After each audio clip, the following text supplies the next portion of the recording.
Boa noite. Hoje no LDS TV apresentaremos a história da Igreja de Jesus Cristo dos Santos dos Últimos Dias no Brasil. Mas antes, precisamos conhecer um pouco melhor da história da igreja e como ela se originou. Por isso vamos agora com Guilherme Nunes, no estado de Nova York, nos Estados Unidos. Boa noite, Giamboni. Vou contar um pouquinho sobre como começou a Igreja de Jesus Cristo dos Santos dos Últimos Dias. A Igreja de Jesus Cristo dos Últimos Dias começou no ano de 1800 com um rapaz chamado Joseph Smith Jr. Ele tinha uma grande dúvida em qual igreja ele se filiar. E ele não sabia em qual igreja que ele devia seguir, de acordo com o relato dele, porque tinha várias igrejas, né? E ele queria seguir ele queria saber qual que era a igreja verdadeira. Ele não sabia. Então, no ano de 1820, ele, estudando as escrituras, encontrou uma escritura na Bíblia em Tiago 1,5, onde que dizia que se alguém de vós tem falta de sabedoria, peça a Deus. O que ele fez? Ele seguiu exatamente o que essa escritura na Bíblia estava falando. Ele foi perguntar a Deus de qual igreja ele deveria seguir.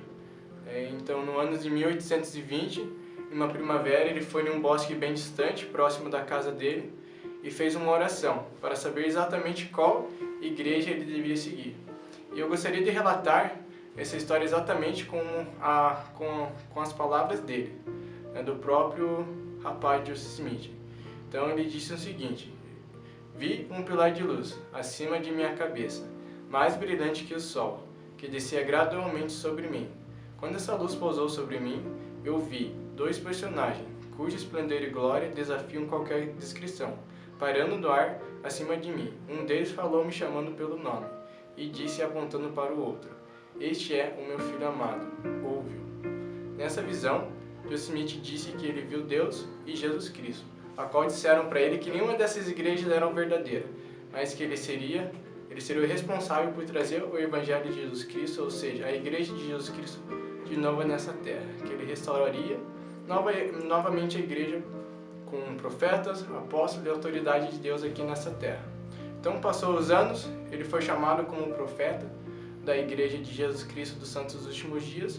Em 1830, no dia 6 de abril, ele organizou a Igreja de Jesus Cristo dos Santos dos Últimos Dias, a qual até hoje, existe a igreja com um profeta vivo e 12 apóstolos.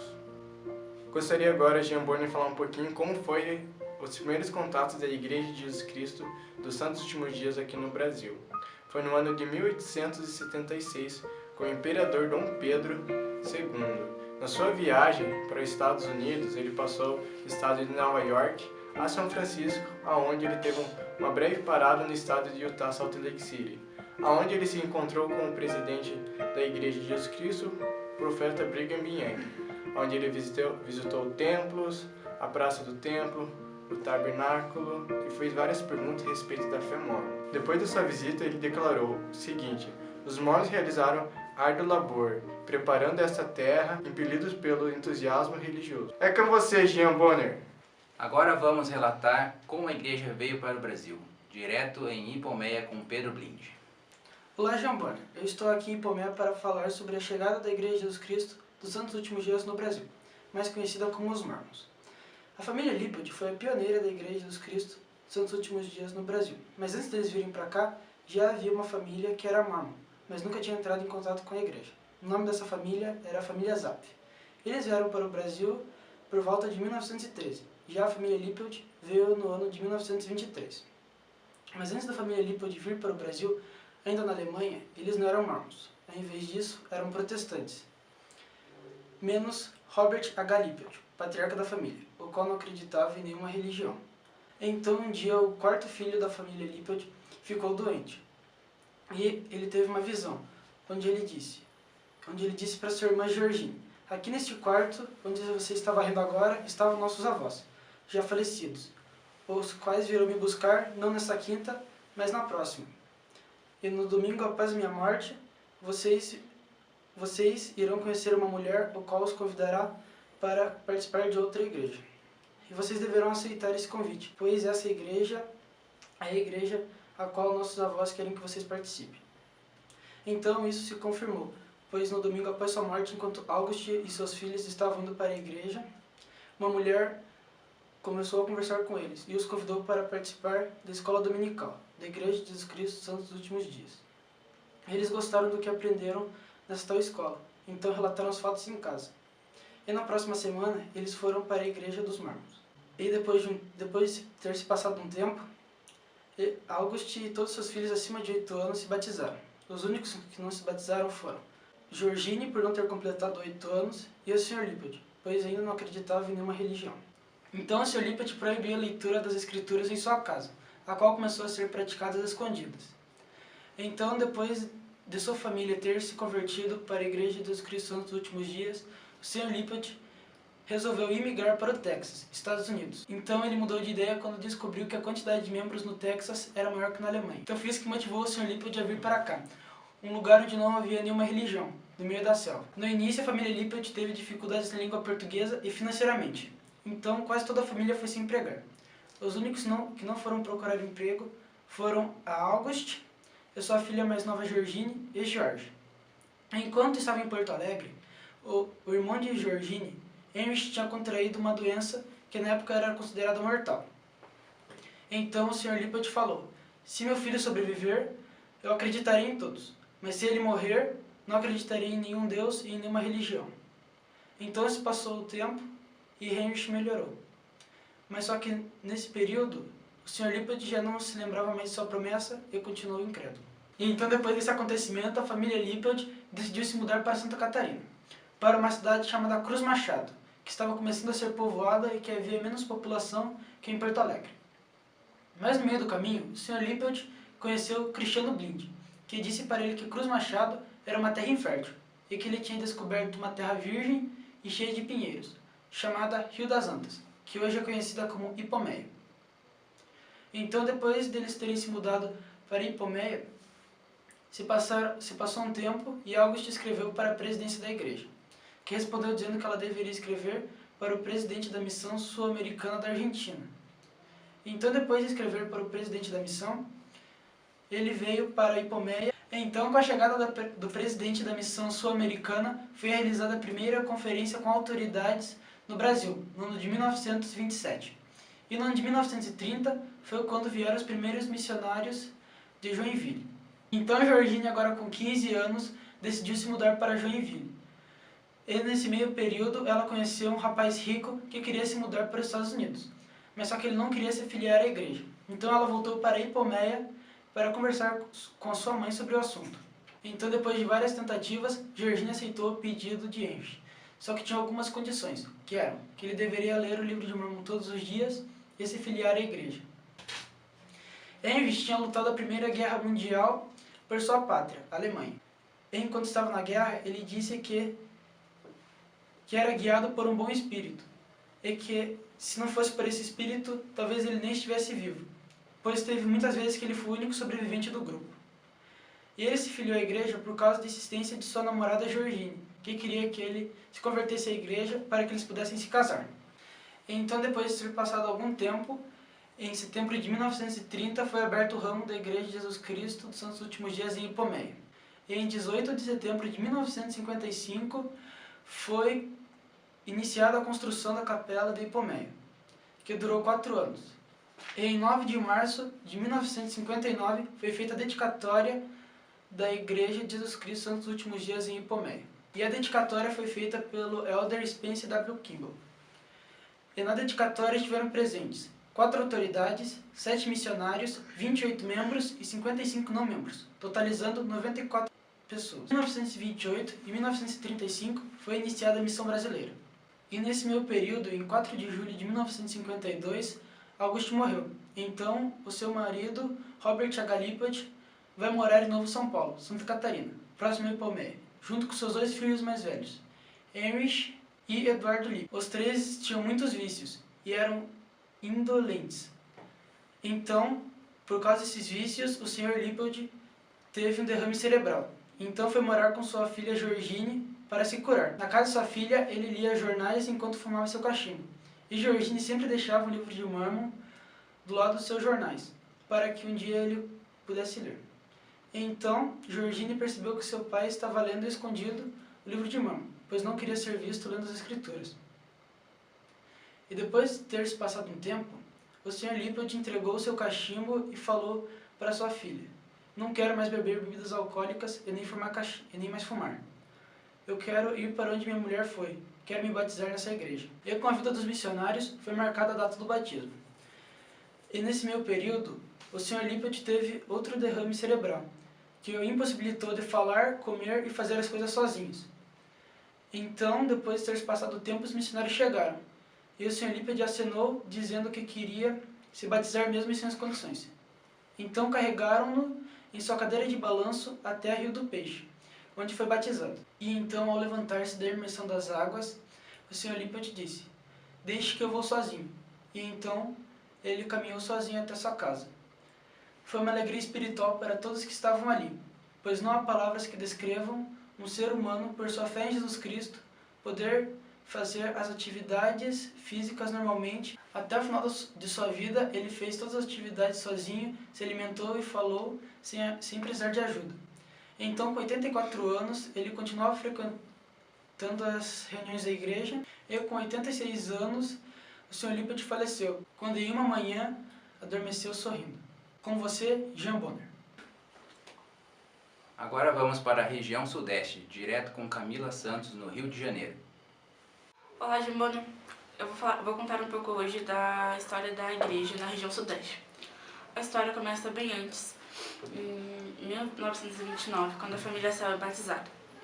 Em 1931, é organizada a primeira capela em Joinville. Em 1933, é criada a primeira Sociedade de Socorro e tinham 24 mulheres presentes. Em 1935, a igreja manda os missionários para o Brasil.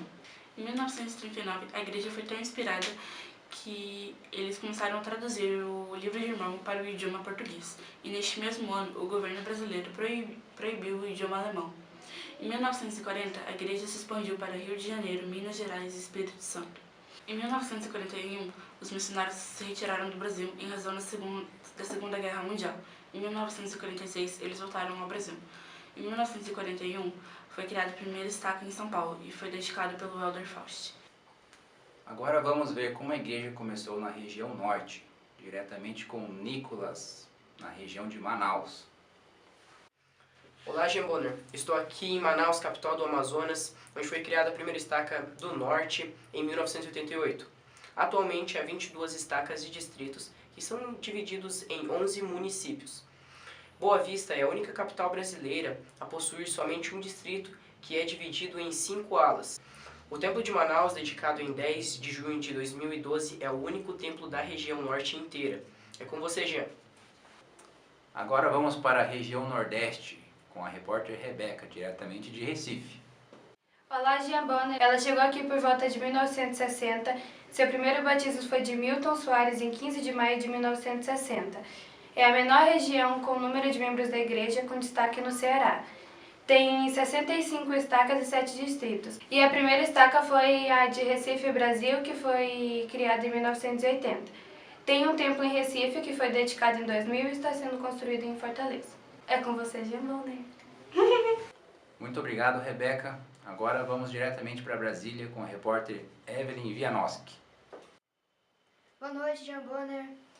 Estou aqui na frente do Palácio, em Brasília. Vim falar sobre a Igreja dos Mormons, contar um pouco da história do Centro-Oeste. Em 1961, o Elder Benson desembarcou em Brasília e participou de uma conferência com Juscelino Kubitschek, presidente. Em 1980, foi criada a primeira estaca da região Brasília-Brasil. Em 6 de agosto de 1980, foi dedicada o edifício administrativo da igreja. A oração dedicatória foi oferecida pelo profeta Benson. Em 1989, o presidente brasileiro José Sarney recebeu um livro de Mormon das mãos do profeta Gordon B. Hinckley. Atualmente, todos os estados da região Centro-Oeste possuem estacas, com destaque para o Distrito Federal, que possui 6. Voltamos agora com você, Jean Bonner. Ainda na região sudeste, vamos falar sobre a construção do primeiro templo da Igreja de Jesus Cristo dos Santos dos Últimos Dias na América Latina. Vamos diretamente para São Paulo com o repórter Maicon Bavarowski. Bom, estou aqui em frente ao Templo de São Paulo, que foi o primeiro templo na América Latina, mórmon. Os mórmons acreditam que os templos são lugares sagrados onde se realizam ordenanças como o casamento eterno e o batismo pelos mortos. Em 1975 foi realizada uma conferência na área do Brasil para decidir em qual estado seria construído o primeiro templo. Em 1976 foi decidido que o templo seria construído em São Paulo e foi realizada também a abertura de terras pelo presidente James E. Faust, que era do Quórum dos Doze na época. Na época em que o templo começou a ser construído, o Brasil estava passando por uma crise econômica, então os líderes e os membros tiveram que ajudar com a construção. Alguns membros que moravam na região do templo ajudaram com a limpeza do terreno e também com a limpeza de algumas pedras de cimento que seriam utilizadas mais tarde. Também teve membros que doaram alguns bens de valores para poder ajudar com o pagamento do templo. Teve até, em curiosidade, um membro que doou uma dentadura de ouro para poder ajudar com a construção. Na época em que o templo foi construído, haviam 15 estacas e 54 mil membros em todo o país. E em 2002 o templo passou por uma reforma, em 2003 foi acrescentado o Anjo Moroni ao templo e em 2004 ele passou por uma rededicação por causa dessa reforma que teve. Essa rededicação que teve do Templo de São Paulo, ela foi transmitida via satélite para 184 estacas e 13 distritos. Uma outra curiosidade também sobre o Templo de São Paulo é que, antes dele ser construído, o templo mais próximo para os membros da igreja que viviam no Brasil era o Templo de Washington, D.C. É com você, Jean. Vamos agora com a nossa correspondente Milena em Curitiba, que falará um pouco sobre a história da igreja nessa cidade. Olá, Jean Bonner. A fase inaugural da Igreja de Jesus Cristo do Santo dos Últimos Dias teve início entre os anos de 1938 e 1940, com a chegada dos elders Baldas e o elder Grismore. Logo após vieram mais pequenos grupos de missionários que tinham muita dificuldade com o idioma e com as tradições religiosas locais. Aline Felber foi a primeira pessoa a ser batizada no estado do Paraná através do elder Baldas e do elder Grismore, em março de 1938. Quando foram realizados os primeiros batismos em Curitiba, logo a partir de 29 de novembro de 1940, com o batismo da família Valeixo, nascia o primeiro ramo em Curitiba, que era presidido por missionários que pertenciam à missão brasileira sediada em São Paulo.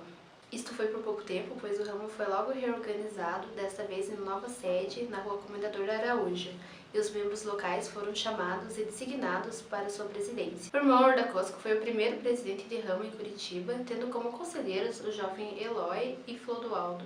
A igreja crescia em todas as áreas da cidade, com 3 capelas construídas e um sobrado alugado, formando-se assim 4 ramos construídos. O primeiro ramo de Curitiba foi na Avenida Iguaçu, o segundo ramo de Curitiba na rua Gottschalk Miller, o terceiro ramo na rua Mateus Leme e o quarto um sobrado alugado no Lago da Ordem. E agora é com você, Jean Bonner. Falaremos agora a igreja nos tempos atuais, diretamente com a repórter Maria Bianco. Boa noite, Bonner. Vamos para as atualidades. A igreja no Brasil, atualmente, é o terceiro maior país com população mórmon. Há 1.289.000 membros. Os 5 países com maior população mórmon são: primeiro, Estados Unidos; segundo, México; terceiro é o Brasil; quarto, Filipinas; quinto é o Chile. Atualmente, no Brasil, há 6 templos em funcionamento: São Paulo, Recife, Porto Alegre, Curitiba, Manaus e Campinas. Há 3.174 estacas, 558 distritos, 30.016 alas e atualmente está tendo 34 missões.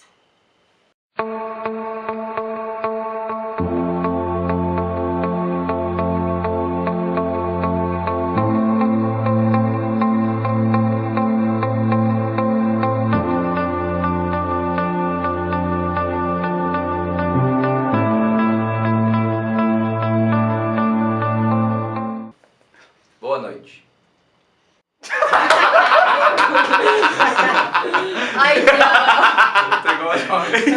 Ai, igualzinho jovem.